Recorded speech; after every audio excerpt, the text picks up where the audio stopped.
Yes sir. तो last class में हमने स्टीरियो आइसोमेरिज्म स्टार्ट किया था।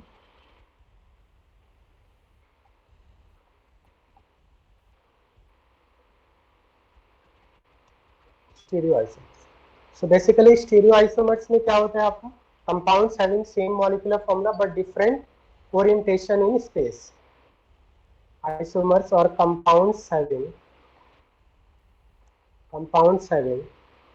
same molecular formula but different orientation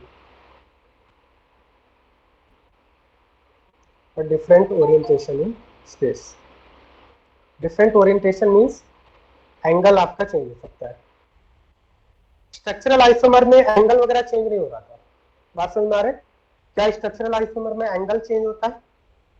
नहीं। लास्ट क्लास में हमने देखा था लाइक लिंकेज आइसोमर में लिंक चेंज होता है, लाइक एटम एक आपका मेटल से कभी नाइट्रोजन अटैच है, कभी आपका दूसरे में ऑक्सीजन अटैच है। तो मैंने आपको बताया था आइसोमर्स 2 टाइप के होते हैं, स्ट्रक्चरल एंड स्टीरियो। तो स्ट्रक्चरल में एंगल वगैरह चेंज नहीं होता, ओनली स्ट्रक्चर चेंज होता है। स्टीरियो में एंगल चेंज होता है या ओरिएंटेशन, स्पेस 3D में 3 डायमेंशनल स्पेस में एंगल चेंज होता है। और मैंने आपको बताया था स्टीरियो आइसोमर्स 2 टाइप के होते हैं। Stereo isomers are of 2 types, geometrical isomer and optical isomer. Geometrical को हम लोग GI बोलते हैं, ऑप्टिकल आइसोमर को शॉर्ट में हम लोग OI बोलते हैं, GI एंड OI। राइट। मैंने आपको ज्योमेट्रिकल आइसोमर के बारे में बताया था डेफिनेशन। ज्योमेट्रिकल आइसोमर का डेफिनेशन क्या बताया था हमने? Complexes having same molecular formula but different position of ligands, different position of ligands. Complexes having same molecular formula but different position of ligands. Position of ligands का मतलब में क्या, का मतलब क्या है आपका? either angle, bond angle will change or distance of ligands will change. Bond angle or distance, bond angle or distance will change. Such type of isomers are called geometrical isomers. इसमें हमने एग्जांपल देखा था cis and trans। Like suppose इस तरह से आपका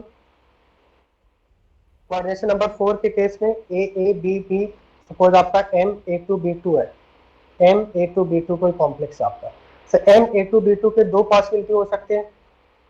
एक possibility ऐसा होगा जिसमें AA आपके 90 डिग्री पे है, और दूसरी पॉसिबिलिटी ऐसा हो सकती है कि आपका सेंटर पे आपका मेटल है। दूसरी पॉसिबिलिटी ऐसा हो सकती है कि A एंड A 180 डिग्री पे एंगल पे। तो 90 पे अगर आपके सिमिलर लिगेंड 90 डिग्री पे तो उसको सिस बोलते हैं, और अगर सिमिलर लिगेंड 180 डिग्री पे तो उसको ट्रांस बोलते हैं। तो इस पर्टिकुलर केस में क्या हो रहा है आपका? एंगल चेंज हो रहा है। और अगर आपका इस तरह से एंगल चेंज होगा, पोजीशन ऑफ लिगेंड चेंज हो रहा है, बॉन्ड एंगल चेंज हो रहा है, तो ऐसे आइसोमर्स को हम लोग ज्योमेट्रिकल आइसोमर। मॉलिक्यूलर फॉर्मूला तो सेम है बट एंगल चेंज। इतनी बात समझ में आ रहा है आपको?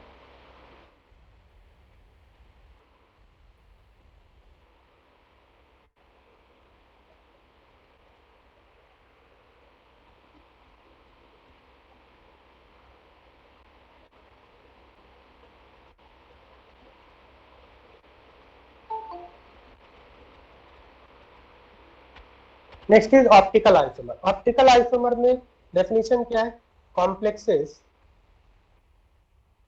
Having same molecular formula, complexes having same molecular formula but different optical property,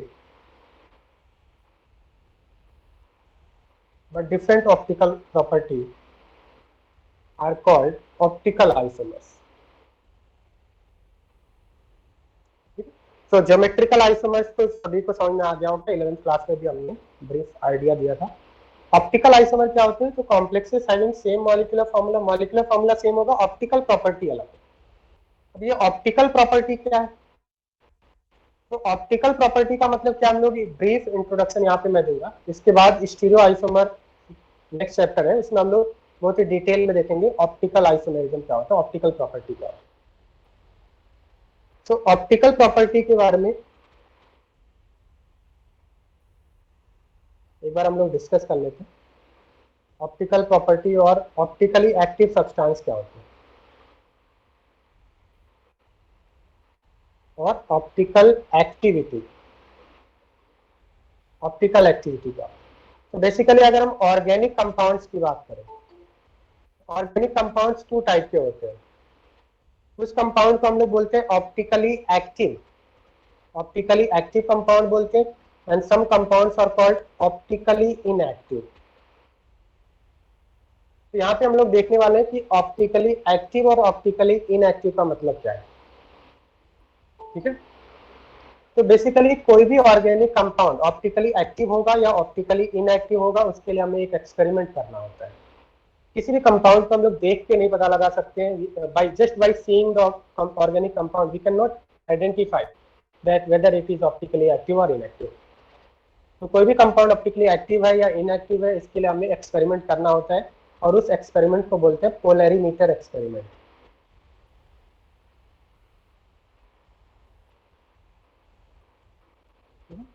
तो कंपाउंड की ऑप्टिकल एक्टिविटी चेक करने के लिए पोलैरीमीटर एक्सपेरिमेंट किया। पोलैरीमीटर एक्सपेरिमेंट क्या है? पोलैरीमीटर एक्सपेरिमेंट में कुछ इस तरह का सेटअप होता है, सेटअप आपका इस तरह से, मतलब यहाँ पे हम लोग एक लाइट सोर्स लेते हैं, दिस इज लाइट सोर्स, और जनरली जो लाइट होता है, अगर हमने सपोज कोई लाइट सोर्स लिया तो सभी डायरेक्शन में मूव करेगा, तो इसको हम लोग बोलते हैं अनपोलराइज्ड और नॉन पोलराइज्ड लाइट। क्योंकि अगर आपने कोई सोर्स लिया, लाइट का कोई सोर्स लिया, तो एक्स वाई जेड एक्स किसी भी डायरेक्शन में मूव कर सकता है। इतनी बात समझ में आ रहा है? किसी प्लेन में मूव कर सकता है लाइट सभी डायरेक्शन में मूव करता है। अगर हमने इसको एक पोलराइजर से पास किया, पोलराइजर का मतलब क्या है, निकोल प्रिज्म ले सकते हैं, प्रिज्म आपने देखा होगा। तो अगर हमने इसको प्रिज्म से पास कर दिया, तो प्रिज्म का काम क्या है कि ये जो आपका लाइट था, जो अनपोलराइज था या नॉन पोलराइज था, इसको एक प्लेन में ले आएगा। मतलब पहले जो लाइट आपका 3 प्लेन्स में था, अब इस लाइट को किसी एक प्लेन में कर देगा। सपोज इसको हमने एक्स वाई प्लेन में कर दिया, वाई जेड और जेड एक्स को क्या किया, इसने एब्जॉर्ब कर लिया, तो सिर्फ लाइट एक ही प्लेन में रह गया। तो इसको बोलेंगे प्लेन पोलराइज लाइट। बात समझ में आ रहा है आपको? तो नॉर्मल लाइट जो होता है वो सभी डायरेक्शन में मूव करता है, x y y z z में मूव कर सकता है, बट जब इस लाइट को हम लोग निकोल प्रिज्म से पास करते हैं, तो इस लाइट का डायरेक्शन एक हो जाता है, दैट मींस किसी एक प्लेन के थ्रू हो जाएगा, एक्स वाई हो जाएगा या वाई जेड होता है या जेड, एनी वन। तो इसको हम लोग बोलेंगे प्लेन पोलराइज लाइट। अब जिस भी ऑर्गेनिक कंपाउंड की ऑप्टिकल एक्टिविटी चेक करनी होती है, आप लोग बीटेक वगैरह में जाएंगे तो इस टाइप इंस्ट्रूमेंट देखेंगे। ये तो इंस्ट्रूमेंट का जस्ट अंडरस्टैंडिंग बता रहे हैं, इंस्ट्रूमेंट इस तरह से नहीं दिखता है, ठीक है। इंस्ट्रूमेंट के अंदर क्या हो रहा है उसके बारे में हम लोग डिस्कस कर रहे हैं। तो जिस भी कंपाउंड की हमें ऑप्टिकल एक्टिविटी चेक करनी होती है, उसको एक प्रॉपर सॉल्वेंट में डिजोल्व करके एक बॉक्स में फिल कर देते हैं, और इस बॉक्स को बोलते हैं पोलैरीमीटर ट्यूब बोलते हैं, जिसकी लेंथ 1 डेसीमीटर के आसपास होती है। इसकी लेंथ आपकी 1 डेसीमीटर होती है, राइट, 10 सेंटीमीटर। बात समझ में आ रहा है आपको? अब मान लिया सपोज किसी भी कंपाउंड की ऑप्टिकल एक्टिविटी चेक करना, कोई अननोन कंपाउंड ए है, तो हम लोग क्या करेंगे, इस अननोन कंपाउंड के प्रॉपर सॉल्वेंट में डिजोल्व करेंगे, और सॉल्वेंट में डिजोल्व करके इस बॉक्स के अंदर फिल कर दिया, ठीक है। उस ऑर्गेनिक कंपाउंड को बॉक्स के अंदर फिल कर दिया। अब इस प्लेन पोलराइज लाइट को इस ऑर्गेनिक कंपाउंड के सॉल्यूशन से पास कराते हैं, प्लेन पोलराइज लाइट को ऑर्गेनिक कंपाउंड के सॉल्यूशन से पास कराते हैं। बात समझ में आ रहा है आपको?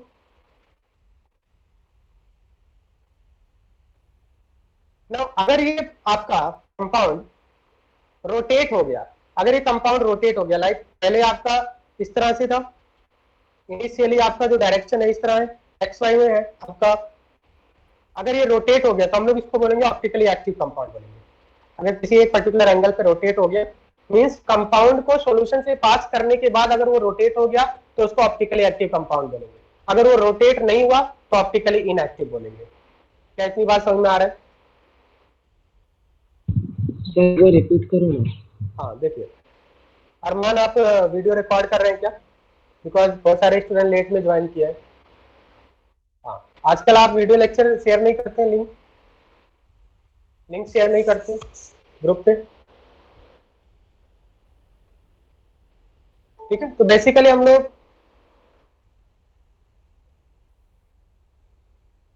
हम लोग ऑप्टिकल प्रॉपर्टी के बारे में डिस्कस कर रहे हैं, ऑप्टिकल एक्टिविटी। तो basically organic compounds two type के होते हैं, कुछ कंपाउंड ऑप्टिकली एक्टिव होते हैं and some compounds are optically inactive. तो यहाँ पे हम लोग देखने वाले हैं कि कौन सा कंपाउंड ऑप्टिकली एक्टिव होगा या इनएक्टिव होगा। तो उसके लिए हमें एक एक्सपेरिमेंट करना होता है जिसको बोलते हैं पोलरिमीटर एक्सपेरिमेंट। तो हमारे कंपाउंड इज ऑप्टिकली एक्टिव और नॉट, और इसका रीजन क्या है वो हम लोग आगे डिस्कस करेंगे। तो कोई भी कंपाउंड ऑप्टिकली एक्टिव है या नहीं है, ऑप्टिकली एक्टिव है या इनएक्टिव है, तो उसके लिए एक एक्सपेरिमेंट करते हैं, that is called polarimeter experiment. Polarimeter experiment में क्या होता है, हम लोग एक लाइट सोर्स लेते हैं। तो जनरली नॉर्मल लाइट जो होता है वो सभी डायरेक्शन में आपका मूव करता है, x y y z z x, किसी भी प्लेन में मूव कर सकता है। हम लोग इस नॉर्मल लाइट को एक निकोल प्रिज्म से पोलराइजर एक डिवाइस होता है, इससे पास कराते हैं। तो पोलराइजर का वर्क क्या है, ये जो आपका प्लेन पोलराइज लाइट जो लाइट था, नॉर्मल लाइट था जो सभी डायरेक्शन में मूव कर रहा था, उसको एक डायरेक्शन में ले आएगा, एक प्लेन के अंदर ले आएगा।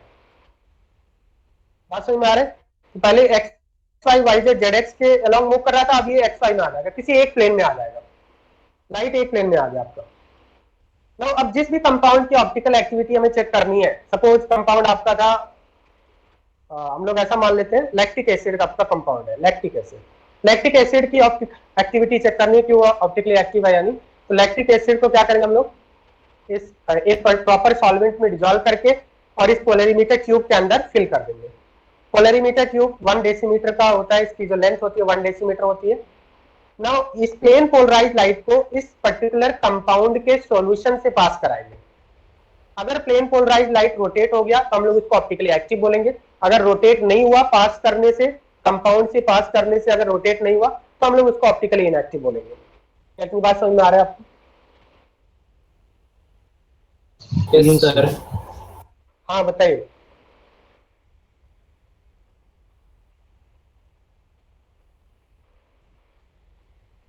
Are you getting what I am saying?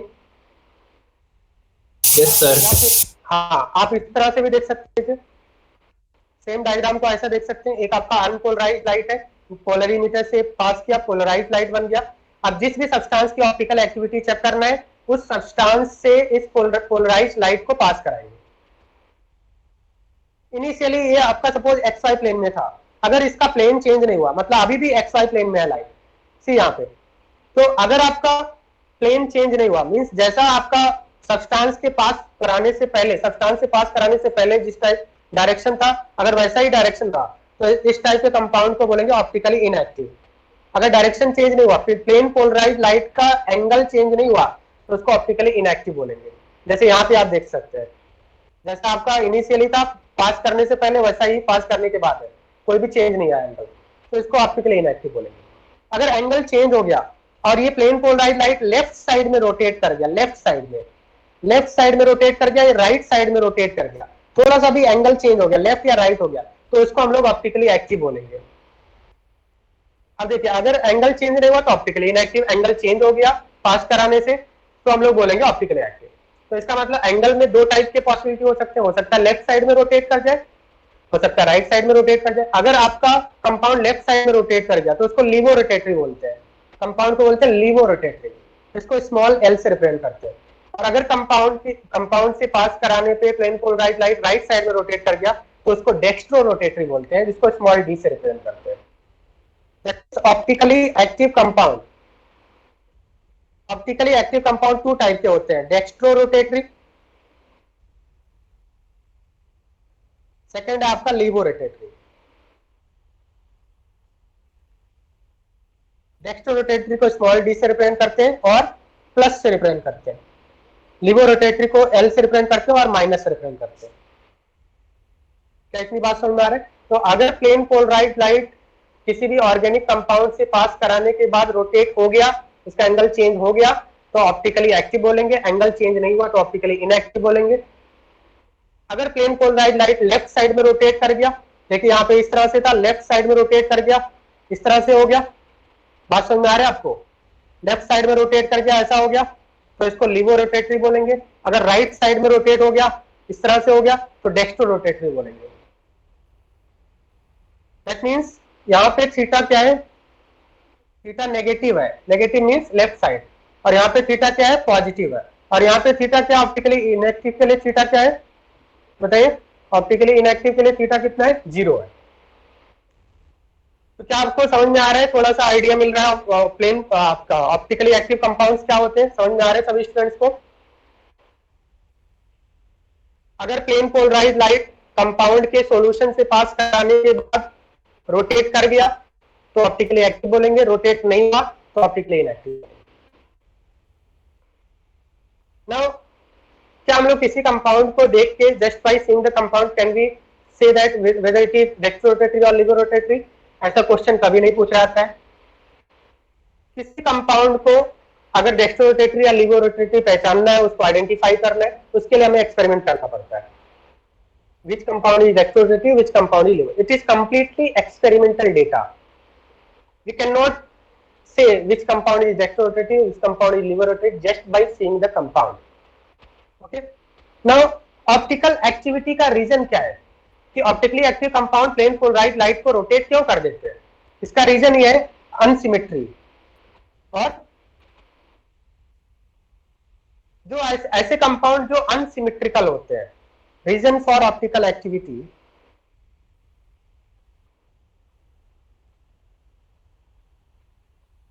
Is dissymmetry और नॉन सिमेट्री। लोग ऐसा बोल सकते हैं, non symmetry, non symmetry in the compound.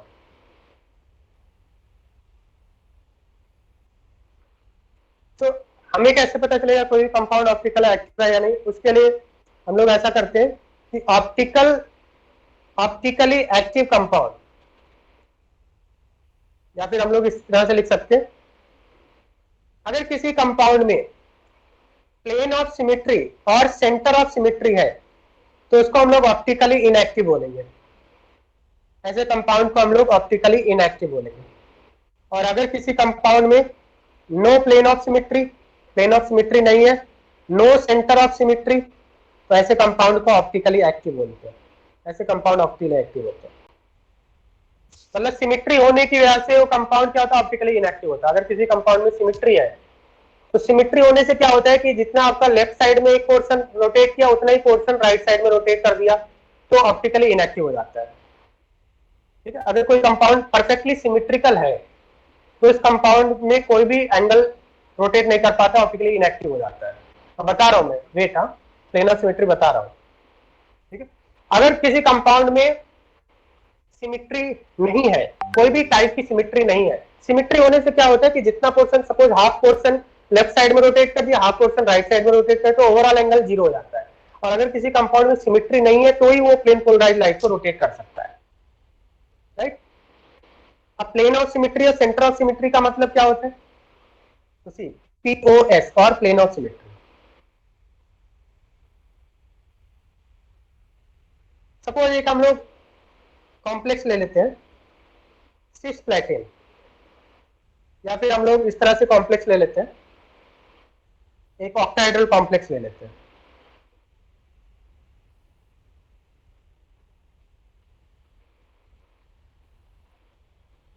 This is an octahedral complex. इस ऑक्टाहेड्रल कॉम्प्लेक्स में अगर हम देखें, अगर इसको हम लोग इस तरह से कट कर दें, अगर इस कंपाउंड को हम लोग इस तरह से कट कर दें, ये वाले प्लेन से, हॉरिजॉन्टल प्लेन से कट कर दें, तो क्या ये कंपाउंड 2 इक्वल पार्ट में डिवाइड होगा? यस, ये कंपाउंड क्या हो जाएगा? 2 इक्वल पार्ट में डिवाइड हो जाएगा। मतलब हम लोग अगर यहाँ पे एक मिरर लगा दें, अगर एक मिरर लगा दें तो इस कंपाउंड, ये कंपाउंड आपका 2 इक्वल पार्ट में डिवाइड हो जाएगा। इस Cl का प्लेन, Cl की जो आपकी मिरर इमेज होगी Cl आएगी। तो इसको हम लोग बोलते हैं plane of symmetry, plane of symmetry बोलते हैं। This is called plane of symmetry. Plane of symmetry. और अगर किसी कंपाउंड में प्लेन ऑफ सिमेट्री है तो वो ऑप्टिकली इनएक्टिव होता है, वो ऑप्टिकली इनएक्टिव होता है। क्योंकि सपोज हाफ पोर्शन इसके हाफ पोर्शन ने राइट साइड में रोटेट किया, तो हाफ पोर्शन क्या करता है, एग्जैक्टली लेफ्ट साइड में रोटेट कर देता है, क्योंकि ये इसका मिरर इमेज है। तो ओवरऑल एंगल 0 हो जाता है और ऑप्टिकली इनएक्टिव हो जाता है।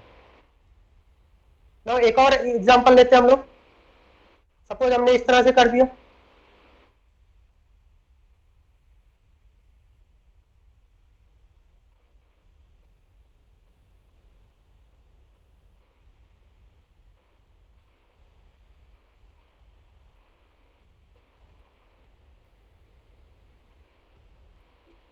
अगर इस कंपाउंड को हम लोग देखें तो क्या इस कंपाउंड में कोई प्लेन ऑफ सिमेट्री, अगर इसको इस तरह से कट करेंगे आप, तो क्या ये कंपाउंड 2 इक्वल पार्ट में डिवाइड होगा?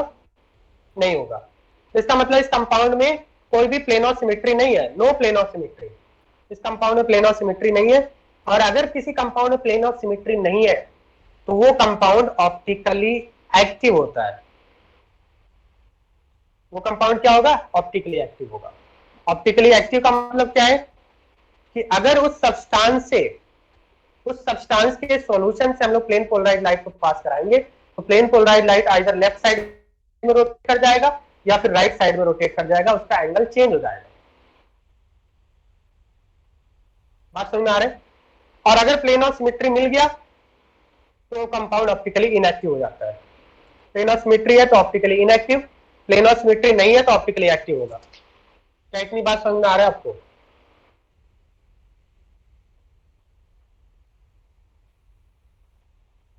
अब यहां पे हम लोग देख लेते हैं centre of symmetry. Centre of symmetry क्या होता है? COS, centre of symmetry.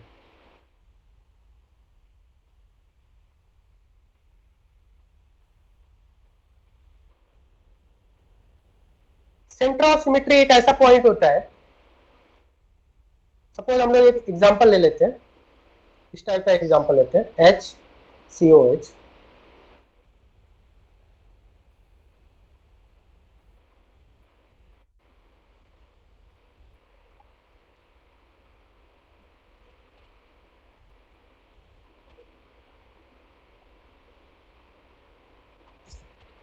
Centre of symmetry एक ऐसा पॉइंट होता है जिस पॉइंट के दोनों ही साइड में इक्वल एंड अपोजिट डिस्टेंस पे जाने पे सेम एटम मिले। जैसे यहाँ पे हम लोग देखें, इस पॉइंट से अगर इस तरफ जाएंगे तो Br मिल रहा है, तो इक्वल एंड अपोजिट 180 डिग्री पे सेम एटम मिल रहा है क्या आपको? यस, सेम एटम मिल रहा है।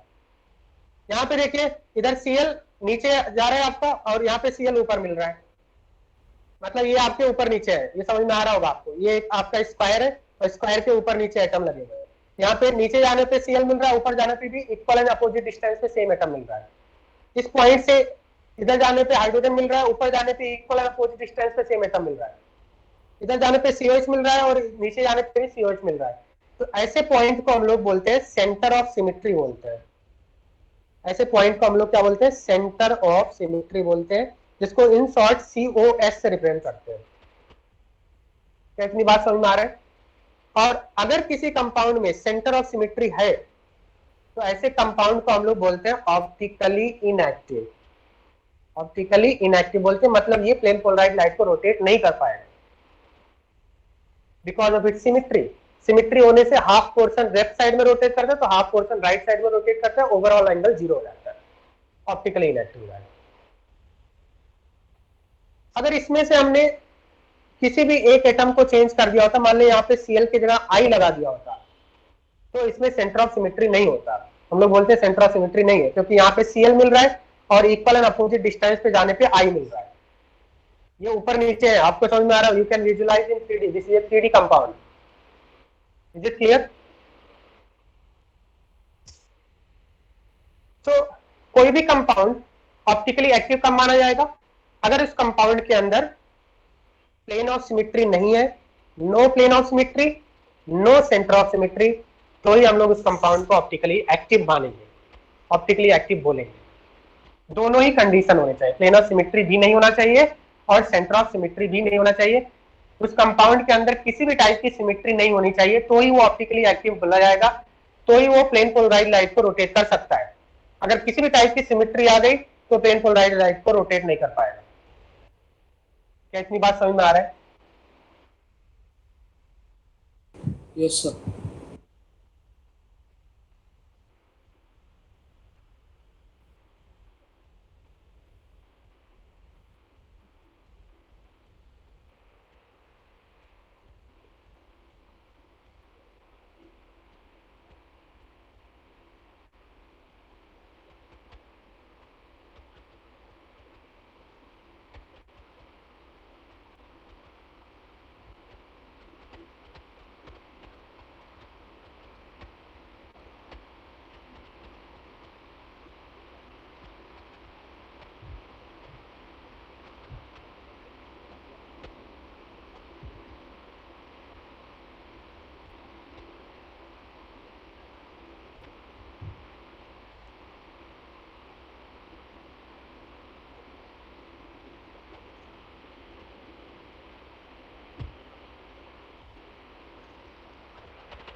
ना देखिए, ऑप्टिकल आइसोमेरिज्म, इससे पहले हम लोग स्टार्ट करें, यहाँ पे हम लोग कुछ नोटेशन है, रिप्रेजेंटेशन को यहाँ पे समझना है हमें। Representation of coordination complexes, representation of coordination complexes. इसमें फर्स्ट पॉइंट क्या है? Central metal atom, central metal ion is represented as M, capital M से, M means metal. Second point is monodentate ligand. Monodentate ligand are represented by small a, small b, small c, like this, etc. Right? Like Br, Cl, I, इनको हम लोग small letters से represent करते हैं. This is the way of representation. Now, bidentate ligands, bidentate ligands को हम लोग to type से रिप्रेजेंट करते हैं। बाइडेंटेट लिगेंड्स को हम लोग कैपिटल लेटर से रिप्रेजेंट करते हैं। ए बाइडेंटेट लिगेंड में हम लोग यहाँ पे दो टाइप हो सकते हैं, सिमेट्रिकल बाइडेंटेट और unsymmetrical bidentate. Symmetrical bidentate ligand मैं इधर लिख देता हूं। बाइडेंटेट लिगेंड में टू टाइप बनेंगे आपके, symmetrical bidentate ligand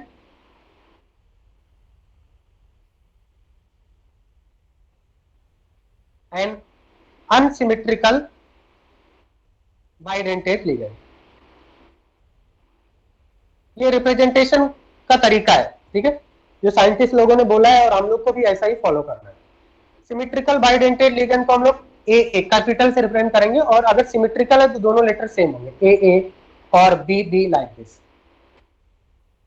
for example, अगर हम इथिलीन डाइएमीन की बात करें, NH2 CH2 CH2 NH2, this is ethylene diamine. क्या इथिलीन डाइएमीन के अंदर कोई प्लेन ऑफ सिमेट्री है? मतलब इसको किसी एक प्लेन से कट कर सकते हैं सो दैट सेम, दोनों साइड सेम मिले? यस, बिल्कुल कट कर सकते हैं। मतलब इथिलीन डाइएमीन के अंदर प्लेन ऑफ सिमेट्री है। इस तरह से अगर कट करेंगे तो ये मॉलिक्यूल टू इक्वल पार्ट में डिवाइड हो जाएगा। तो इसका मतलब यहाँ पे क्या है, डोनर एटम सेम है ना, नाइट्रोजन नाइट्रोजन दोनों डोनर एटम सेम है, इसलिए हम लोग इसको ए से रिप्रेजेंट करते हैं, कैपिटल ए। बाइडेंटेट है, दो डोनर एटम है, इसलिए हमने कैपिटल लेटर यूज किया है। अगर मोनोडेंटेट होता, किसी लिगेंड में एक ही डोनर एटम है, तो स्मॉल लेटर यूज करेंगे। बाइडेंटेट कैपिटल लेटर यूज करेंगे, कैपिटल में भी दोनों लेटर सेम होंगे because the donor atoms are. या फिर हम लोग ऑक्सिलेट की बात करें, C2O4 2-, तो इसमें भी आपके डोनर एटम सेम होते हैं, both the donor atoms are same, oxygen oxygen. तो इसको हम लोग किस तरह से रिप्रेजेंट करेंगे? ए और बी से रिप्रेजेंट करेंगे। अगर कोई अनसिमेट्रिकल लिगेंड है, अनसिमेट्रिकल लिगेंड का मतलब क्या है? जिसमें सिमेट्री ना हो, तो इसको हम लोग ए बी से रिप्रेजेंट करेंगे और बी सी से रिप्रेजेंट करेंगे। अगर दो अनसिमेट्रिकल है तो एक को ए बी दूसरे को बी सी से रिप्रेजेंट करेंगे एंड सो ऑन। अनसिमेट्रिकल में example like glycinate ion GLY minus. Glycine एक अमीनो एसिड होता है NH2CH2COO minus, this is called glycinate ion. Glycinate ion में अगर हम डोनर एटम देखें तो क्या दोनों डोनर एटम सेम है? एक नाइट्रोजन है दूसरा ऑक्सीजन है, तो इसको अनसिमेट्रिकल बोलेंगे। क्या इस कंपाउंड को आप टू इक्वल पार्ट में डिवाइड कर सकते हो? नहीं कर सकते हैं, राइट। तो इसको अनसिमेट्रिकल बोलते हैं। अनसिमेट्रिकल को A B, because the donor atoms are different, that's why एक को ए बोला दूसरे को बी बोला। क्या इतनी बात समझ में आ रहा है आपको?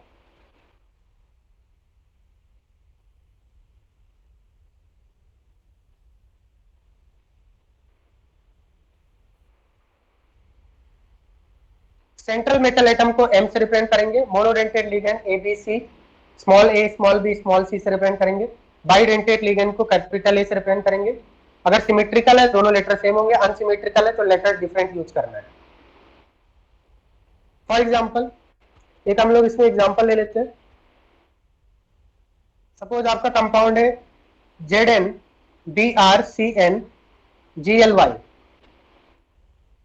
ये आपका कंपाउंड है। यहाँ पे कोऑर्डिनेशन नंबर कितना है बताइए? डोनर एटम कितने हैं? 1 2 और ग्लाइसिनेट के अंदर 2 होते हैं। कोऑर्डिनेशन नंबर कितना है? 4 है। इस कंपाउंड को रिप्रेजेंट कैसे करेंगे? M मींस मेटल, जिंक के लिए यूज किया है।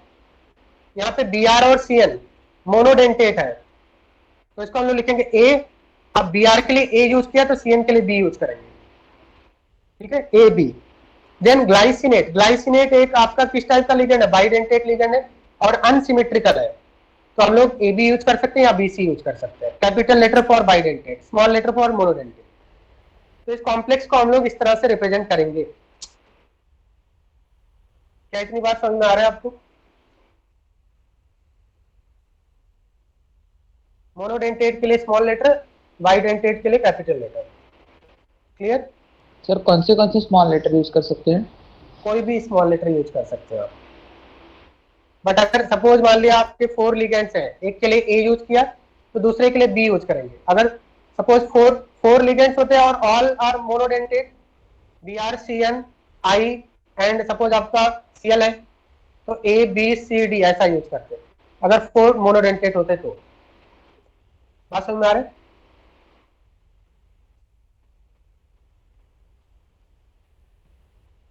मतलब ये है जैसे PT, BR, Cl, I and F है, इस टाइप का आपका कंपाउंड है। तो इसको कैसे रिप्रेजेंट करेंगे आप? MABCD ऐसा रिप्रेजेंट करेंगे। Clear? Because all the ligands are monodentate and they are different, so ABCD। अगर इसमें Br2 हो जाता तो A2 लिखते हैं। क्लियर?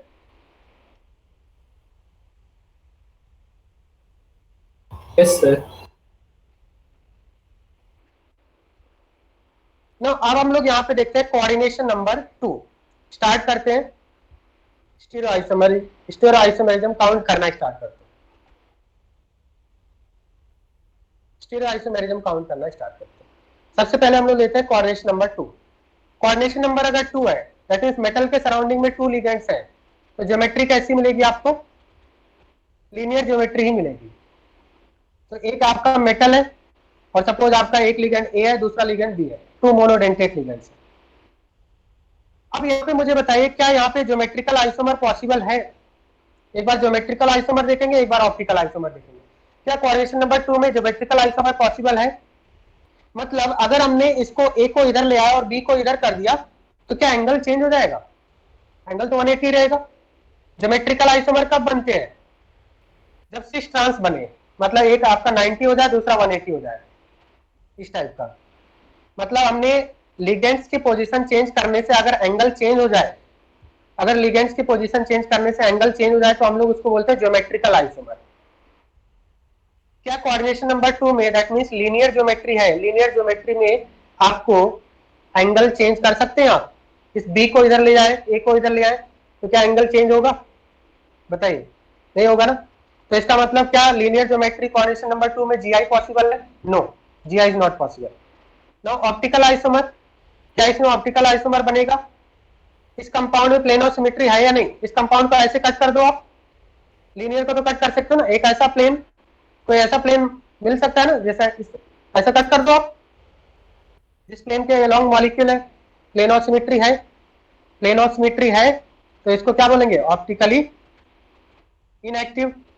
और अगर कोई कंपाउंड ऑप्टिकली इनएक्टिव है तो इसका मतलब उसमें कोई ऑप्टिकल आइसोमर नहीं बनेगा। क्या इतनी बात समझ में आ रहा है सभी स्टूडेंट्स को? सो लीनियर ज्योमेट्री में ना ही ज्योमेट्रिकल आइसोमर पॉसिबल है, ना ही ऑप्टिकल आइसोमर पॉसिबल है। In coordination number 2, no geometrical isomer, no optical isomer. Is it clear? Coordination number 3 पे आते हैं। अगर आपका कोऑर्डिनेशन नंबर 3 है, कोऑर्डिनेशन नंबर 3 है तो ज्योमेट्री कैसा मिलेगा आपको? मेटल के सराउंडिंग में 3 लिगेंड्स है, ज्योमेट्री कैसा मिलेगा बताइए? ट्राइगोनल प्लेनर ज्योमेट्री मिलेगा। मतलब एक आपका मेटल है और 3 लिगेंड्स है, ट्राइगोनल प्लेनर ज्योमेट्री मिलेगा। क्या इसमें आप इस लिगेंड को चेंज कर दीजिए, पोजीशन लिगेंड का चेंज करेंगे तो क्या आपको एंगल चेंज हो सकता है? एंगल चेंज कर सकते हैं? नहीं। अगर ए को सी बना दिया और सी को ए की तरफ ले आया तो क्या एंगल चेंज होगा? नहीं। मतलब यहां पे भी आप एंगल नहीं चेंज कर सकते। अगर एंगल नहीं चेंज कर सकते, लिगेंड की पोजीशन चेंज करके एंगल चेंज नहीं कर सकते तो ज्योमेट्रिकल आइसोमर नहीं बनेगा। दैट मींस ट्रायंगुलर प्लेनर में भी ज्योमेट्रिकल आइसोमर नहीं मिलेगा। क्या इसमें कोई ऑप्टिकल आइसोमर मिल सकता है? ऑप्टिकल आइसोमर तभी मिलेगा अगर उस कंपाउंड के अंदर प्लेन ऑफ सिमेट्री नहीं है। अगर ये ट्राइगोनल प्लेनर है तो सपोज ये कंपाउंड एक्स वाई प्लेन में है, तो जिस प्लेन में प्रेजेंट है कंपाउंड, अगर उसी प्लेन से कट कर दिया जाए तो ए का हाफ एटम, ए हाफ हाफ में कैंसिल कट जाएगा आपका, बी हाफ हाफ में कैंसिल हो जाएगा, सी हाफ हाफ में कट जाएगा आपका, मेटल हाफ हाफ में आपका डिवाइड हो जाएगा। मतलब सपोज आपका ये कंपाउंड एक्स वाई प्लेन में था तो एक्स वाई प्लेन से ही कट कर दे, मतलब इसमें प्लेन ऑफ सिमेट्री है। और अगर प्लेन ऑफ सिमेट्री है तो ऑप्टिकल आइसोमर नहीं बनेगा इसका। दैट मींस कोऑर्डिनेशन नंबर 3 में भी ऑप्टिकल आइसोमेरिज्म पॉसिबल नहीं है। इतनी बात समझ में आ रहा है आपको? क्लियर? नाउ कोऑर्डिनेशन नंबर 4 पे आते हैं। कोऑर्डिनेशन नंबर 4 में दो टाइप की ज्योमेट्री पॉसिबल होती है, टेट्राहेड्रल और दूसरा कौन सी ज्योमेट्री पॉसिबल है? Square planar. पहले हम लोग टेट्राहेड्रल देखते हैं। टेट्राहेड्रल में देखते हैं क्या इसमें जीआई पॉसिबल है? मतलब एक मेटल है और मेटल के सराउंडिंग में 4 लिगेंड है, मेटल के सराउंडिंग में 4 लिगेंड है और लिगेंड के बीच का एंगल 109.5 है। अब टेट्राहेड्रल जो कंपाउंड होता है वो परफेक्टली सिमेट्रिकल होता है।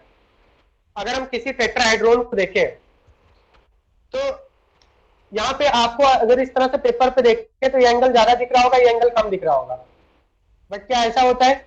नहीं। जब हम लोग इसको 3D में देखेंगे तो all angles are same in tetrahedron, all angles are same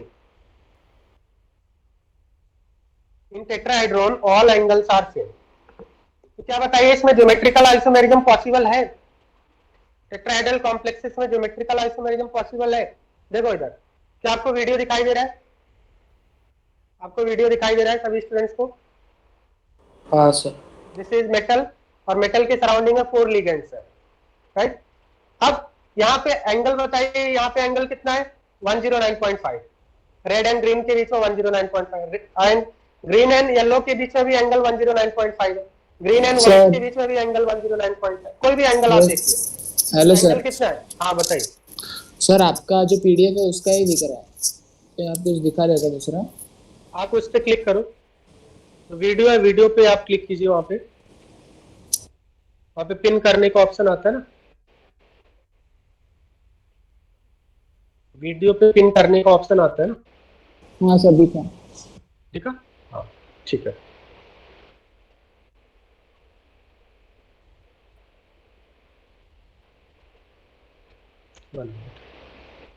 हाँ, so that means tetrahedral compound is perfectly symmetrical, all angles are 109.5। अब मान लिया मैंने रेड यहाँ पे इन दोनों लिगेंड्स को चेंज कर दिया, यहाँ पे येलो की जगह पे व्हाइट कर दिया, व्हाइट की जगह पे येलो कर दिया, तो क्या लिगेंड एक्सचेंज करने से एंगल चेंज होगा? बताइए। All angles are 109.5 degree. अगर आप लिगेंड चेंज कर दें तो एंगल चेंज नहीं होगा, कोई भी पोजीशन चेंज कर दीजिए आप। जैसा सिस ट्रांस में होता है, सिस ट्रांस में क्या होता है? स्क्वायर प्लेनर ज्योमेट्री में अगर आप लिगेंड एक्सचेंज कर दें तो एंगल चेंज आता है, बट इसमें अगर कोई भी दो लिगेंड को एक्सचेंज करेंगे तो एंगल चेंज होने वाला नहीं है, because tetrahedron is a perfectly symmetrical structure, all angles are 109.5। तो क्या टेट्राहेड्रल कंपाउंड में जीआई पॉसिबल है? जीआई पॉसिबल है, नो जीआई। नाउ अब हम लोग यहाँ पे देखते हैं क्या इसमें ऑप्टिकल आइसोमेरिज्म पॉसिबल है? Optical isomerism, optical isomerism that means क्या ये ऑप्टिकली एक्टिव हो सकता है? यस, हो सकता है। ऑप्टिकली एक्टिव कब होगा? If A is equal to not B is equal to not C is equal to not D. That means हम लोग ऐसा मान लें मेटल है, और मेटल सपोज आपका मेटल है, मेटल हमने ले लिया निकल, और निकल के सराउंडिंग में B R C L I and F 4 different ligands हो गए। क्या इस कंपाउंड में कोई प्लेनो सिमेट्री मिलेगा? जैसे यहाँ पे देखिए 4 डिफरेंट कलर्स हैं, 4 डिफरेंट कंपाउंड्स, आपके 4 डिफरेंट एटम्स हैं। क्या इसमें आपको प्लेनो सिमेट्री मिल सकता है? अब देखो टेट्राहेड्रल कंपाउंड में 3 एटम्स एक प्लेन में होता है, 3 एटम्स को ऐसा कट कर दिया। इधर देखो आप वीडियो पे क्लिक कीजिए, मान लिया मैंने इस साइड से ऐसे कट कर दिया स्ट्रेट, मान लिया मैंने इस तरह से ऐसे कट कर दिया, ठीक है, इस तरह से ऐसा, इस तरह से कट किया। तो इस तरह से कट करेंगे तो यहाँ पे क्या होगा? ये तो आपका पूरा प्लेन में चला जाएगा, और यहाँ पे व्हाइट के यहाँ पे क्या आएगा? इस तरह से कट होगा ऐसा, और व्हाइट का मिरर इमेज, मतलब यहाँ पे व्हाइट और ग्रीन आपका रेड मिल रहा है, तो क्या यहाँ पे प्लेन सिमेट्री मिलेगा आपको? ऐसा ये ग्रीन और येलो तो आपका कट जाएगा, प्लेन सिमेट्री मिलेगा क्या? नहीं, किसी भी तरफ से आप कट कर लो।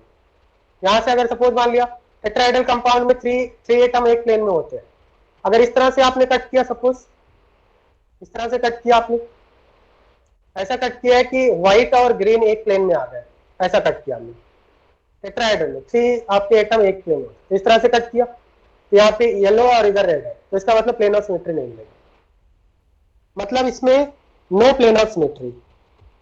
और आप यहाँ पे देख सकते हैं इसमें कोई सेंटर ऑफ सिमेट्री भी नहीं है, नो सेंटर ऑफ सिमेट्री, मतलब इस कंपाउंड में कोई प्लेन ऑफ सिमेट्री, कोई सेंटर ऑफ सिमेट्री नहीं है, तो इस कंपाउंड को हम लोग बोलेंगे ऑप्टिकली एक्टिव। मतलब टेट्राहेड्रल कंपाउंड में ज्योमेट्रिकल आइसोमर तो पॉसिबल नहीं है, क्योंकि एंगल हम लोग चेंज नहीं कर सकते हैं, बट ऑप्टिकल आइसोमेरिज्म पॉसिबल है if all atoms are different, if all the lens are different.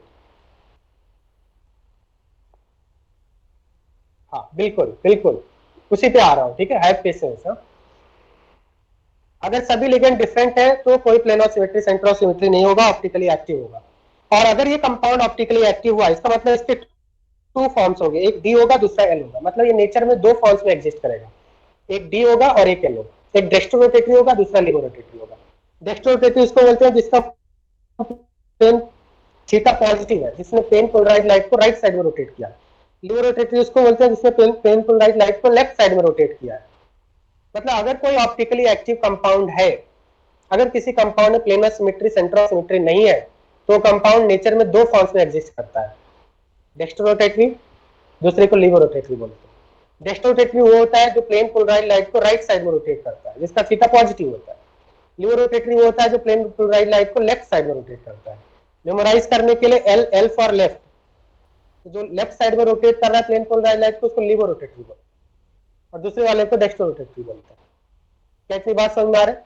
तो इसका मतलब टेट्राहेड्रल कंपाउंड में ऑप्टिकल आइसोमेरिज्म पॉसिबल है, बट उसके लिए सभी लिगेंड डिफरेंट होने चाहिए। अब इनमें से कोई 2 लिगेंड सेम हो गया, कोई भी 2 लिगेंड सेम हो गया, मान लिया सपोज अब इस तरह से बात करते हैं, बी आर और यहाँ पे बी आर, इधर सीएल लगा दिया, इधर आई लगा। आप बताइए क्या ये ऑप्टिकली एक्टिव कंपाउंड है? क्या इसे प्लेन ऑफ सिमेट्री मिलेगा? क्या इस कंपाउंड में प्लेन ऑफ सिमेट्री मिलेगा? जैसे यहाँ पे देखिए अभी आपके क्या है, इसमें हमने क्या किया, 2 लिगेंड्स को सेम कर दिया। तो अगर 2 लिगेंड्स को सेम कर दिया, मैंने आपको बताया था कि टेट्राहेड्रल कंपाउंड में 3 एटम एक प्लेन में होते हैं, तो मान लिया इस प्लेन से ऐसा कट कर दिया हमने, सॉरी यहां से नहीं, जो आपके डिफरेंट वाले हैं उधर से कट करेंगे, इसको मैं ऐसा बना देता हूं, this is B R, this is B R, और यहाँ पे आई और इधर सी एल। तो जो आपका डिफरेंट वाले एटम्स है उस साइड से हमने कट कर दिया, डिफरेंट वाले एटम साइड से कट कर दिया। तो डिफरेंट वाले एटम साइड से जब कट करेंगे तो क्या यहाँ पे प्लेन ऑफ सिमेट्री मिलेगा ना, ये तो पूरा कट जाएगा, प्लेन में चला जाएगा, और बी आर के सामने बी आर आ जाएगा। दैट मीन्स इसमें प्लेन ऑफ सिमेट्री मिल गया। और अगर कंपाउंड में प्लेन ऑफ सिमेट्री मिला या सेंटर ऑफ सिमेट्री मिला उसको ऑप्टिकली इनएक्टिव बोलेंगे। दैट मीन्स ये कंपाउंड ऑप्टिकली इनएक्टिव है, मीन्स ये प्लेन पोलराइज्ड लाइट को रोटेट नहीं कर सकता है, थीटा 0 होगा।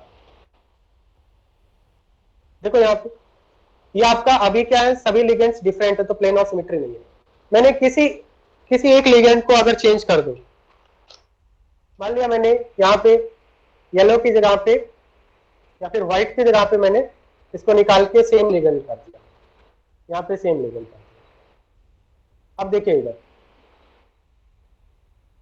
अब ये परफेक्टली सिमेट्रिकल होता है, ठीक है।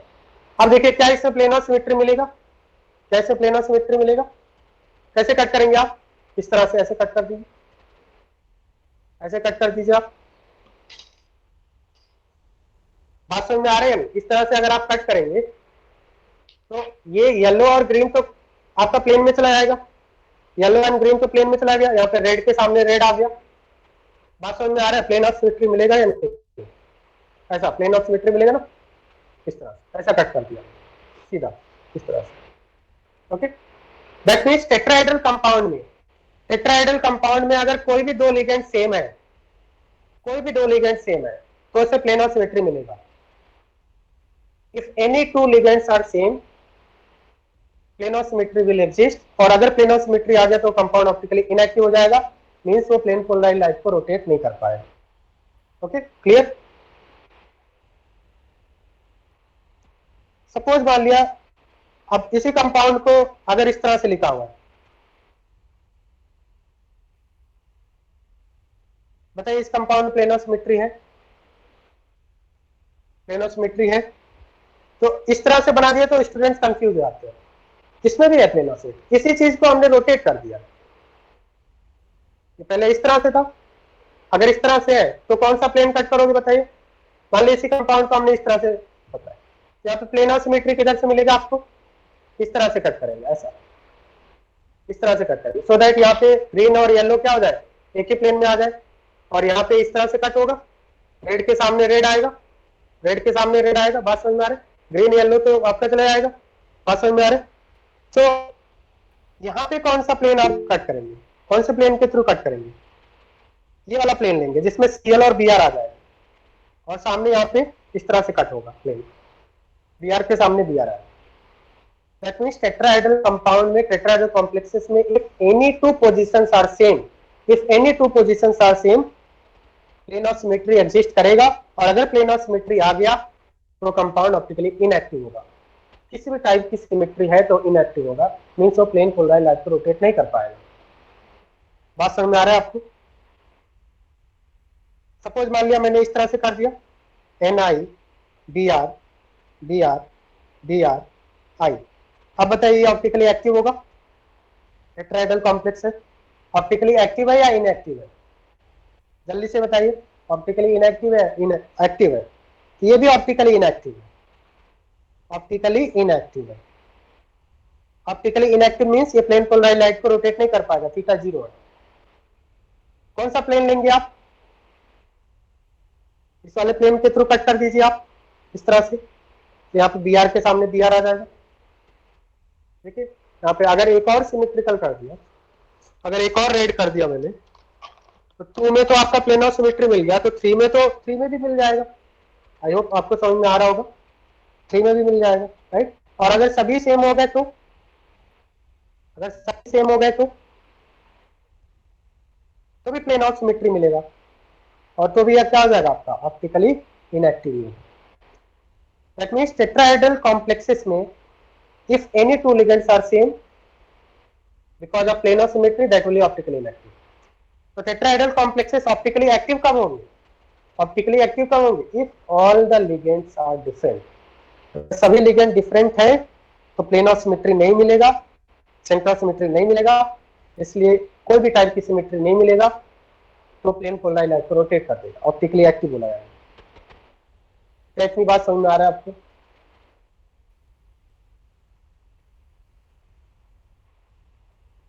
So in tetrahedral complexes, in tetrahedral no GI, but OI is possible.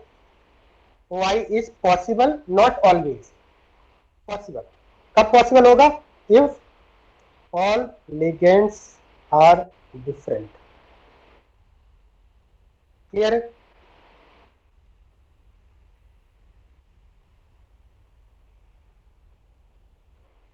बताइए, यहां तक समझ में आ रहा है सभी स्टूडेंट्स को?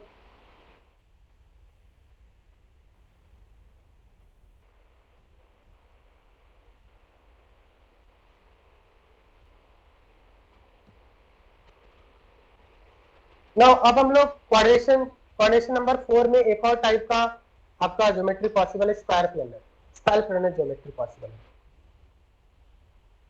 स्क्वायर प्लेनर ज्योमेट्री की बात करते हैं।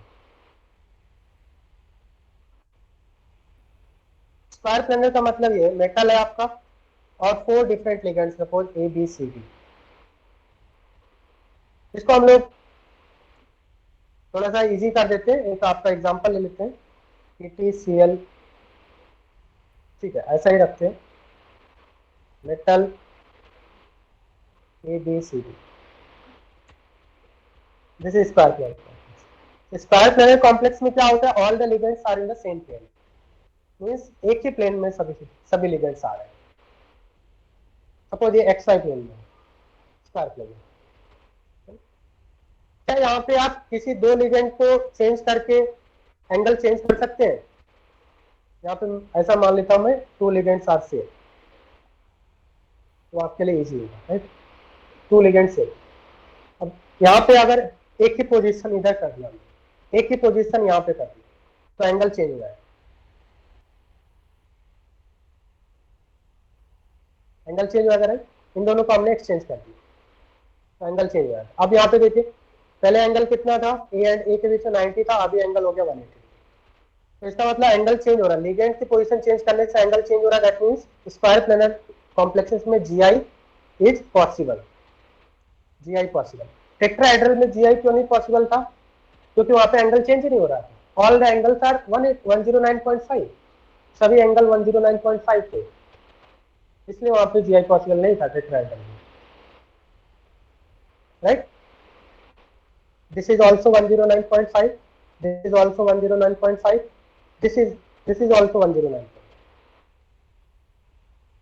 These two are also 109. आपको ज्यादा दिख रहा है, एक्चुअली सेम ही है, ऑल एंगल्स आर 109.5। तो आप किसी को भी चेंज करके एंगल चेंज होता है, इसलिए टेट्राहेड्रल में GI पॉसिबल है, बट स्क्वायर प्लेन में GI पॉसिबल है। और मैंने आपको पहले ही बताया, अगर सिमिलर काइंड के लिगेंड 90 पे है तो सिस बोलते हैं, अगर सिमिलर काइंड के लिगेंड 180 डिग्री पे है, 180 डिग्री पे, तो इसको ट्रांस बोलते हैं। जैसे इसमें हमने एग्जांपल लिया था PTNH3 होल ट्वाइस Cl। यहाँ पे जो प्रेजेंट फॉर्म है, इसमें 2 सिमिलर लिगेंड्स 90 डिग्री पे है, तो इसको सिस फॉर्म बोलेंगे। This is called cisplatin. Cisplatin is, इसका एक बायोलॉजिकल इंपॉर्टेंस है, it is used for cancer treatment. अगर हमने Cl को 180 डिग्री पे कर दिया, अगर Cl को 180 डिग्री पे कर दिया, 180 डिग्री है, तो इसको हम लोग ट्रांस बोलेंगे। नाउ क्वेश्चन इज, क्या सिस फॉर्म और ट्रांस फॉर्म की सेम फिजिकल प्रॉपर्टी होती है? Answer no. एंगल चेंज करने से कंपाउंड की complete physical and biological property change आती है। जैसा मैंने प्रीवियस क्लास में बताया था, इन दोनों का melting point, boiling point, solubility, dipole moment, biological property is completely different, right?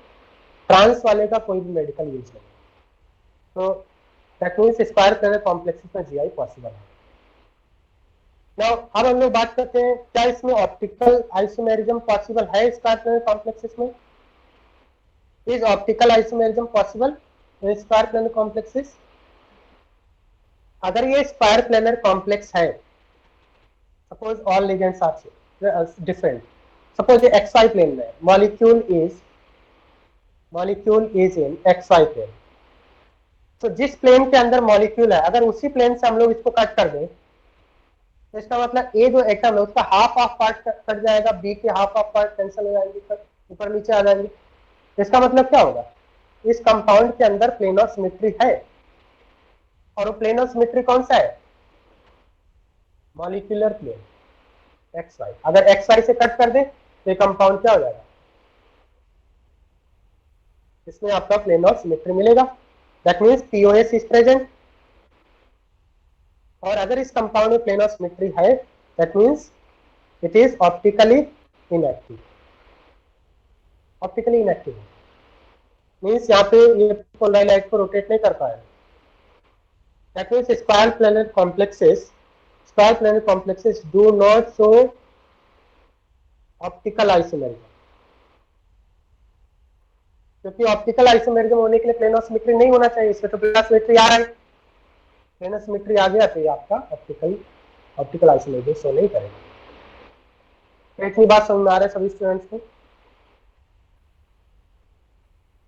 That means अगर हम टेट्राहेड्रल और स्क्वायर प्लैनर की बात करें, एसपी स्क्वायर प्लैनर, तो टेट्राहेड्रल में जीआई पॉसिबल नहीं होता है, ऑप्टिकल आइसोमेरिज्म पॉसिबल हो सकता है maybe, but square planar complexes में ऑप्टिकल आइसोमेरिज्म पॉसिबल नहीं होता है, जीआई पॉसिबल हो सकता है। क्या हमेशा जीआई पॉसिबल होगा स्क्वायर प्लैनर कॉम्प्लेक्सेस में, जरूर नहीं है। अगर सभी सेम हो जाए तो, मान लीजिए सभी लिगेंड सेम हो जाए, तो क्या आप लिगेंड एक्सचेंज करके एंगल चेंज कर पाओगे? अगर सभी सेम है तो फिर एंगल नहीं चेंज कर पाए। दैट मीन्स मे और may not be possible. Square planar complexes में जीआई पॉसिबल हो सकता है या नहीं हो सकता है, राइट? क्या इतनी बात समझ में आ रहा है आप सभी को? टेट्राहेड्रल में जीआई नहीं होगा और स्क्वायर प्लैनर में ऑप्टिकल आइसोमेरिज्म नहीं होगा। सर आप स्क्वायर प्लेनर वाला वापस बता सकते हो क्या? स्क्वायर प्लैनर में किसकी बात कर रहे हैं आप, ऑप्टिकल आइसोमेरिज्म? हाँ सर, क्यों नहीं? देखिए स्क्वायर प्लैनर कॉम्प्लेक्सेस का मतलब क्या है कि सभी लिगेंड्स एक ही प्लेन में। स्क्वायर प्लेनर का मतलब क्या है, all ligands are present in the same plane, तभी तो इसको स्क्वायर प्लेनर बोलते हैं। प्लेनर का मतलब ये कि ऑल लिगेंड्स, मेटल और लिगेंड सभी एक ही प्लेन। मान लो सपोज ये आपका जो कॉम्प्लेक्स है वो एक्स प्लेन में, तो जिस प्लेन के अंदर कॉम्प्लेक्स है अगर उसी प्लेन से कट कर दें तो क्या उसके अंदर प्लेन ऑफ सिमेट्री नहीं मिलेगा? मीन्स ये ए जो है वो हाफ ऑफ आपका कैंसिल हो जाएगा। आपको समझ में नहीं आ रहा है, वेट 1 मिनट।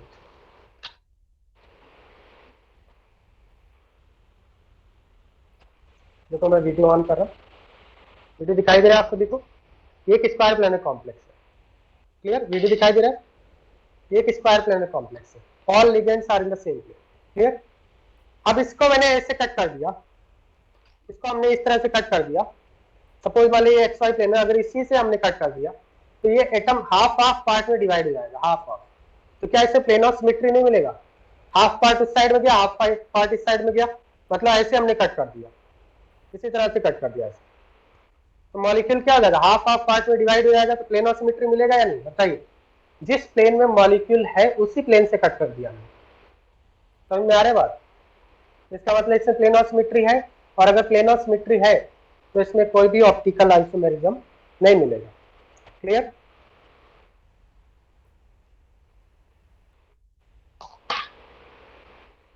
बात समझ में आ रहा है? हाँ sir. Now we will see coordination number 6। अगर कोऑर्डिनेशन नंबर 6 है तो ज्योमेट्री किस टाइप की पॉसिबल होती है, बताइए? कोऑर्डिनेशन नंबर 6 है तो एक ही ज्योमेट्री पॉसिबल होती है, दैट इज ऑक्टाहेड्रल। चाहे आपका हाइब्रिडाइजेशन sp3d2 हो या फिर d2sp3 हाइब्रिडाइजेशन हो, in both the cases geometry एक ही बनती है, ऑक्टाहेड्रल, जो हमने पहले भी डिस्कस कर चुके हैं ना। ऑक्टाहेड्रल कॉम्प्लेक्सेस में क्या जीआई पॉसिबल हो सकता है? ऑक्टाहेड्रल कॉम्प्लेक्स, लेट अस सी Ma2 BC DE, सपोज ये आपका कॉम्प्लेक्स है, इसमें दो आपके सिमिलर लिगेंड्स हैं, तो एक आपका मेटल हो गया, टू सिमिलर लिगेंड हो गए BC DE। अभी यहाँ पे हमने क्या किया, ए एंड ए 180 डिग्री पे है, तो इसको हम लोग क्या बोलेंगे, ट्रांस बोलेंगे। ए एंड ए के बीच में 180 डिग्री का एंगल है। क्या आप इस लिगेंड को चेंज करके, लिगेंड की पोजीशन चेंज करके एंगल चेंज कर सकते हैं? लिगेंड की पोजीशन चेंज करके क्या आप एंगल चेंज कर सकते हैं? बताइए। अगर एंगल चेंज कर सकते हैं तो हम बोलेंगे उसमें जीआई पॉसिबल है। यहाँ पे हमने लिगेंड की पोजीशन चेंज करके एंगल चेंज कर दिया, हो गया चेंज एंगल। तो क्या एम ऑक्टाहेड्रल कॉम्प्लेक्स में जीआई पॉसिबल है? Yes, GI is possible. Octahedral complex में जीआई पॉसिबल है।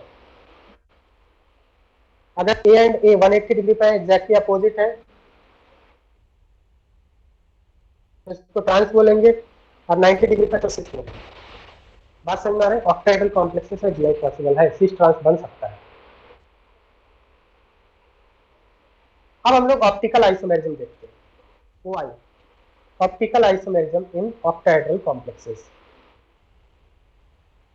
क्या ऑक्टाहेड्रल कॉम्प्लेक्सेस में ऑप्टिकल आइसोमेरिज्म होगा? हो सकता है। जैसे यहीं पे बात कर लेते हैं हम लोग, यहीं पे हम लोग बात कर लेते हैं। यहाँ पे बताइए ट्रांस वाला, यहाँ पे जो हमने ट्रांस लिया है, क्या ये ऑप्टिकली एक्टिव है या इनएक्टिव है? क्या ये कंपाउंड ऑप्टिकली एक्टिव है? ऑप्टिकली एक्टिव कैसे चेक करते हैं? ऑप्टिकली एक्टिव होने के लिए कंपाउंड के अंदर प्लेन ऑफ सिमेट्री नहीं होना चाहिए। क्या इस कंपाउंड में प्लेन ऑफ सिमेट्री नहीं है? ऐसे कट कर दीजिए आप हॉरिजॉन्टल प्लेन से, तो एक के सामने ए मिलेगा, एक के सामने ए मिलेगा।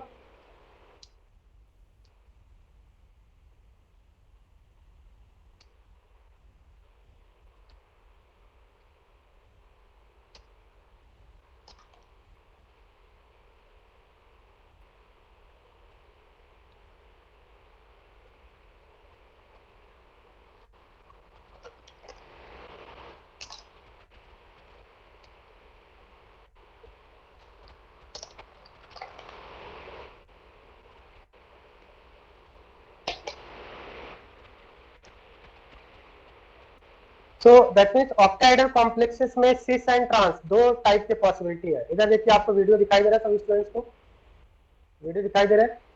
दो टाइप की पॉसिबिलिटी है। अगर मैंने सिमिलर काइंड के लिगेंड को 180 डिग्री पर रखा है, दैट मीन्स इसमें प्लेन ऑफ सिमेट्री मिल जाएगा। इस टाइप से कट करेंगे, हॉरिजॉन्टल प्लेन से कट करेंगे या वर्टिकल प्लेन से कट करेंगे? बताइए, हॉरिजॉन्टल प्लेन से कट करेंगे या वर्टिकल? हॉरिजॉन्टल से कट करेंगे। अगर हॉरिजॉन्टल से कट करेंगे तो रेड के सामने रेड आएगा, राइट? तो इससे प्लेन ऑफ सिमेट्री आपको मिलेगा। क्लियर? प्लेन ऑफ सिमेट्री मिल गया। दैट मीन्स सिस से प्लेन ऑफ सिमेट्री मिलेगा इस तरह से। आप इस तरह से कट कर दीजिए तो रेड के सामने रेड मिलेगा, मीन्स ये दोनों एक दूसरे के मिरर इमेज है। अगर ऐसे आप कट करेंगे, इस तरह से कट कर देंगे, तो ये सभी एटम तो कट हो जाएंगे, और यहाँ पे रेड के सामने रेड मिलेगा, रेड के नीचे रेड मिलेगा। दिखाई दे रहा है आप सभी को? रेड के सामने रेड मिलेगा, that means plane of symmetry possible है। Clear? So that means trans जो आइसोमर है, ट्रांस आइसोमर में प्लेन ऑफ सिमेट्री है। देखिए मैं आपको, आप स्क्रीन पे देखिए, trans isomer plane of symmetry है, और अगर प्लेन ऑफ सिमेट्री है तो इसको क्या बोलेंगे? ऑप्टिकली इनएक्टिव होगा। ऑप्टिकली इनएक्टिव का मतलब क्या है? ये प्लेन पोलराइज्ड लाइट को रोटेट नहीं कर पाएगा। क्या इतनी बात समझ में आ रहा है आपको? अब मैं इन सिमिलर लिगेंड्स की पोजीशन चेंज कर देता हूं। मैं एक रेड को यहाँ से चेंज कर देता हूँ, इधर लिया, रेड को मैंने इधर लिया, पोजीशन चेंज कर। अब बताइए ये सिस है या ट्रांस है? किस टाइप का आइसोमर? सिस। रेड 90 डिग्री पे है, ये सिस हो गया, राइट? अब ये सिस हो गया। क्या इसमें आपको प्लेन ऑफ सिमेट्री मिलेगा? किसी भी टाइप से कट करके देखिए, कहीं से भी कट करके देखिए, क्या इसमें प्लेन ऑफ सिमेट्री मिलेगा? ठीक। अगर ऐसे कट करके अगर हॉरिजॉन्टल कट करेंगे, इधर ब्लू है और इधर व्हाइट है, क्या प्लेन ऑफ सिमेट्री मिलेगा आपको? ब्लू के सामने व्हाइट मिल रहा है, तो हॉरिजॉन्टल कट करने से प्लेन ऑफ सिमेट्री नहीं मिलेगा। अब प्लेन ऑफ सिमेट्री कैसे होगा? अगर आप वर्टिकल कट करेंगे, अगर आप एक बार वर्टिकल कट करके देखिए, वर्टिकल, ऐसा कोई भी प्लेन हो सकता है। वर्टिकल कट करेंगे तो यहाँ पे ग्रीन के सामने रेड आ रहा है, तो क्या ये मिरर इमेज होंगे? ग्रीन का मिरर इमेज रेड होगा? नहीं, मीन्स वर्टिकल भी प्लेन ऑफ सिमेट्री नहीं मिलेगा, वर्टिकल भी नहीं मिलेगा। ठीक है, एक और हो सकता है प्लेन ऐसा, इस तरह से ऐसा कट कीजिए कि ये आपका इधर ग्रीन के सामने ऐसा भी हो सकता है। अगर ऐसा कट करेंगे तो भी नहीं मिलेगा प्लेन ऑफ सिमेट्री। बात समझ में आ रहा है? तो प्लेन ऑफ सिमेट्री कहीं से भी मीन्स अगर कोई कंपाउंड ऑप्टिकली एक्टिव होना है तो उसमें किसी भी टाइप की प्लेन ऑफ सिमेट्री नहीं होनी चाहिए। इसमें अगर आपने हॉरिजॉन्टल कट किया तो भी प्लेन ऑफ सिमेट्री नहीं मिला, हॉरिजॉन्टल में नहीं मिला प्लेन ऑफ सिमेट्री, ब्लू के सामने व्हाइट आ रहा है। वर्टिकल कट किया, वर्टिकल कट करने के दो तरीके हैं, एक ऐसा कट किया तो रेड के सामने यहाँ रेड मिल रहा है, रेड के सामने रेड मिल रहा है। देखिए अगर इस तरह से कट करें तो ये ब्लू और व्हाइट तो एक ही प्लेन में आ जाएंगे, रेड के सामने रेड मिल रहा है, बट यहाँ पे ग्रीन के सामने ब्लू मिल रहा है। अगर इधर भी ग्रीन आ जाता तो क्या बोलते? अगर इधर भी ग्रीन मिल जाता तो यहाँ से कट करने पे क्या बोलते हम लोग? सीधा इस तरह से कट करने। अगर यहाँ पे भी ग्रीन होता तो हम लोग प्लेन ऑफ सिमेट्री बोलते। बात समझ में आ रहा है? प्लेन ऑफ सिमेट्री बोलते। और वर्टिकल कट करने का एक और तरीका, ऐसा कट कर दीजिए आप, इस तरह से, ऐसा इस तरह से कट कीजिए। तो इस तरह से कट करेंगे तो रेड के सामने यहाँ पे ग्रीन मिल रहा है, दैट मीन्स ये प्लेन ऑफ सिमेट्री नहीं है। दैट मीन्स इस कंपाउंड को आप कैसा भी कट कर लीजिए, सिस वाले को, सिस वाले में कोई भी प्लेन ऑफ सिमेट्री नहीं है। तो सिस को क्या बोलेंगे हम लोग? सिस में अगर प्लेन ऑफ सिमेट्री नहीं है, नो प्लेन ऑफ सिमेट्री। और मुझे लग रहा है आपको दिख रहा होगा सेंटर ऑफ सिमेट्री भी नहीं है। सेंटर ऑफ सिमेट्री एक ऐसा पॉइंट होता है जिसके अलोंग सेम डिस्टेंस में जाने पे सेम एटम मिले। तो क्या इसमें प्लेन ऑफ सिमेट्री है? नहीं। क्या इसमें सेंटर ऑफ सिमेट्री? नहीं। तो सिस वाले में प्लेन ऑफ सिमेट्री भी नहीं है, सेंटर ऑफ सिमेट्री नहीं है। इसका मतलब सिस कैसा होगा? ऑप्टिकली एक्टिव होगा, मींस ये प्लेन पोलराइज्ड लाइट को रोटेट कर सकता है, ये ऑप्टिकली एक्टिव होगा, means theta will be not zero. अब आपसे ये नहीं पूछा जाएगा कि ये डेक्स्ट्रो रोटेटरी होगा या लीवर रोटेटरी होगा, क्योंकि मैंने आपको बताया डेक्स्ट्रो रोटेटरी, लीवर रोटेटरी देखने के लिए आपको लैब के अंदर जाना पड़ेगा, एक्सपेरिमेंट करना पड़ेगा। तो ऐसे क्वेश्चन नहीं पूछे जाते हैं। आपसे सिर्फ यही क्वेश्चन पूछा जाएगा कि क्या ये प्लेन ऑप्टिकली एक्टिव है या नहीं, तो आप बोलेंगे ऑप्टिकली एक्टिव नहीं है, दिस इज ऑप्टिकली इनएक्टिव। क्या इतनी बात समझ में आ रहा है? दैट मीन्स Na2BCDE के दो आइसोमर्स बन रहे हैं, ज्योमेट्रिकल आइसोमर एक सिस और एक ट्रांस। सिस जो है आपका वो ऑप्टिकली एक्टिव है, मीन्स ये प्लेन पोलराइज्ड लाइट को रोटेट कर देगा, बट ट्रांस ऑप्टिकली इनएक्टिव है बिकॉज ट्रांस के अंदर प्लेन ऑफ सिमेट्री मिल रहा है। ट्रांस के अंदर प्लेन ऑफ सिमेट्री है इसलिए ऑप्टिकली इनएक्टिव हो गया।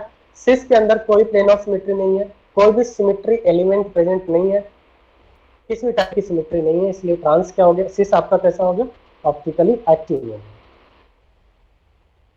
हाँ, वन सर ये डी और एल दोनों में एग्जिस्ट कर, हाँ बिल्कुल। दैट मीन्स ये जो कंपाउंड है ये दो फॉर्म में एग्जिस्ट करेगा, एक डी फॉर्म होगा और एक एल फॉर्म होगा, नेचर में टू फॉर्म्स में एग्जिस्ट करेगा। तो इस कंपाउंड और डी और एल की कंप्लीट फिजिकल और बायोलॉजिकल प्रॉपर्टी डिफरेंट होगी। बात समझ आ रहा है? दैट मीन्स अगर आपसे पूछा जाए कि कोऑर्डिनेशन नंबर 6 में ये जो कंपाउंड इसके तो कितने आइसोमर्स बनेंगे, टोटल कितने आइसोमर्स बनेंगे, तो आप बोलेंगे 3। टोटल आइसोमर कितने होंगे? 3। तो ज्योमेट्रिकल अगर आपसे पूछा कि नंबर ऑफ जीआई, इस टाइप से भी क्वेश्चन पूछा है, नंबर ऑफ जीआई कितने होंगे, तो आप बोलेंगे 2। कौन कौन से? Cis trans. अगर आपसे बोलेगा कि number of OI optical isomers कितने, तो आप बोलेंगे 2 डीएल। अगर आपसे पूछेगा कि टोटल नंबर ऑफ आइसोमर्स कितने हैं, टोटल नंबर ऑफ आइसोमर्स का मतलब GI plus OI, geometrical plus optical. तो ज्योमेट्रिकल में तो 2 है, जिसमें से एक ऑप्टिकली एक्टिव है, 2 + 1 दैट इज 3 हो जाएगा। मतलब ट्रांस तो इनएक्टिव था, तो एक अगर इनएक्टिव है तो एक ही फॉर्म में प्रेजेंट होगा, अगर एक्टिव है तो उसके दो फॉर्म्स बन जाते हैं, एक डेक्स्ट्रो रोटेटरी, दूसरा लीवर रोटेटरी। तो सिस एक्टिव था इसलिए इसके दो फॉर्म हो गए, 2 + 1 दैट मींस कितने हो गए? टोटल आइसोमर्स कितने हो गए इंक्लूडिंग ज्योमेट्रिकल एंड ऑप्टिकल? आपका आंसर होगा 3। क्या इतनी बात समझ में आ रहा है?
Now see next point.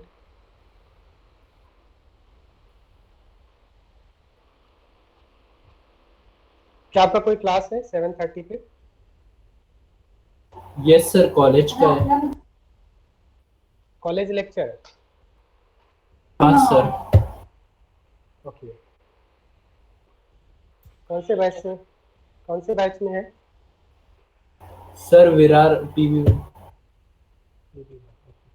7:30 पे लेक्चर था। आपका टाइमिंग क्या था आज का? सर 6:10 से 7:40 तक। 7:40। तो आपका कॉलेज लेक्चर कब है? सर 7:30। 7:30। ठीक है, तो यहाँ से हम लोग नेक्स्ट क्लास में कंटिन्यू करेंगे। ओके, मैं हेलो आपको सर, आपकी पीडीएफ, हाँ काउंटिंग हाँ एक बार बताइए। फिर से बता सकते हो क्या प्लीज? हाँ काउंटिंग बिल्कुल बताइए। देखिए यहाँ पे इस कंपाउंड के 2 आइसोमर्स बन रहे हैं, एक आपका सिस बन रहा है, दूसरा ट्रांस बन रहा है, राइट। तो हम लोग नंबर ऑफ जीआई बोलेंगे 2। Geometrical isomers are 2, cis and trans. Number of optical isomer पूछेगा तो आप बोलेंगे 2, क्योंकि आपका जो सेकंड सिस है, सिस के 2 फॉर्म्स बन रहे हैं, एक आपका डी है, दूसरा है। अगर आपसे टोटल नंबर ऑफ आइसोमर पूछेगा तो आप बोलेंगे 2 हमारे पास ज्योमेट्रिकल आइसोमर थे, सिस और ट्रांस। सिस आपका ऑप्टिकली एक्टिव है, इसलिए उसके 2 फॉर्म्स हो गए, DL, plus trans optically inactive तो उसका एक ही फॉर्म होगा, तो 2 आपके सिस के हो गए और एक ट्रांस का हो गया, तो टोटल आइसोमर कितने हो गए? 3 हो गए। 3 हो गए, समझा सर, थैंक यू। मतलब हमारे पास 2 ज्योमेट्रिकल है, एक आपका सिस है और दूसरा ट्रांस है। ट्रांस तो ऑप्टिकली इनएक्टिव है तो उसको 1 काउंट करेंगे। अगर कोई कंपाउंड ऑप्टिकली इनएक्टिव होता है तो उसको 1 काउंट करते हैं। अगर कोई कंपाउंड ऑप्टिकली एक्टिव है तो वो 2 फॉर्म्स में नेचर में एग्जिस्ट करता है, एक स्मॉल डी होता है, दूसरा स्मॉल एल होता है। Small d means dextrorotatory, small l means levorotatory, और दोनों की प्रॉपर्टी बिल्कुल ही डिफरेंट होती है, तो इसलिए इसको 2 काउंट करते हैं। दैट मींस सिस वाला 2 फॉर्म में एग्जिस्ट करेगा। तो टोटल आइसोमर कितने हो जाएंगे? 3। राइट, समझ में आ गया? समझा सर, थैंक यू। ठीक है, so from here will continue next class. मैं आपको पीडीएफ नोट सेंड कर दे रहा हूँ, आप इसमें रिवाइज कर लीजिए। Okay fine.